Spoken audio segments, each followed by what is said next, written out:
Sallalla on ollut tosi pitkään toiveena saada jonkinlainen päänhierontalaite. Ja mä en niistä varsinaisesti mitään tiedä. Paitsi sen, että eteläkorealaiset harrastaa tällaisia ja niillä on tosi hyviä ilmeisesti.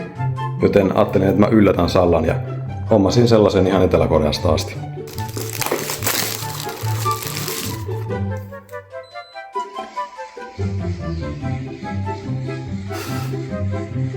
Ei kai sitten muuta kuin Sallaa yllättämään.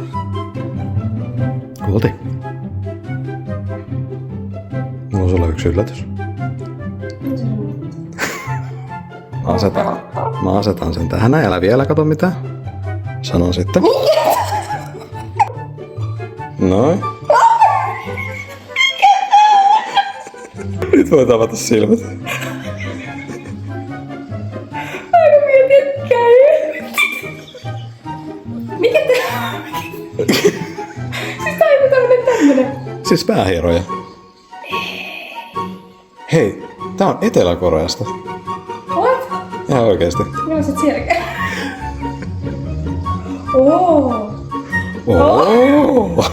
Oikeesti mietin, mitä sä oot. Mä oon niin pitkään halunnut jonnekin headspaahan tai johonkin. Oi. Tiedetään. Saanko mä nyt istua sun eteen ja sä oot koko illan? Jos haluat näin, voi sitä itsekin käyttää. Oh, I love you. On aika hieno. Milloin meidän Souliliput hankitaan? Etelä-Korea kutsuu. Mä odotan sitä se ylläri seuraavan kerran, ne Souliliputkin.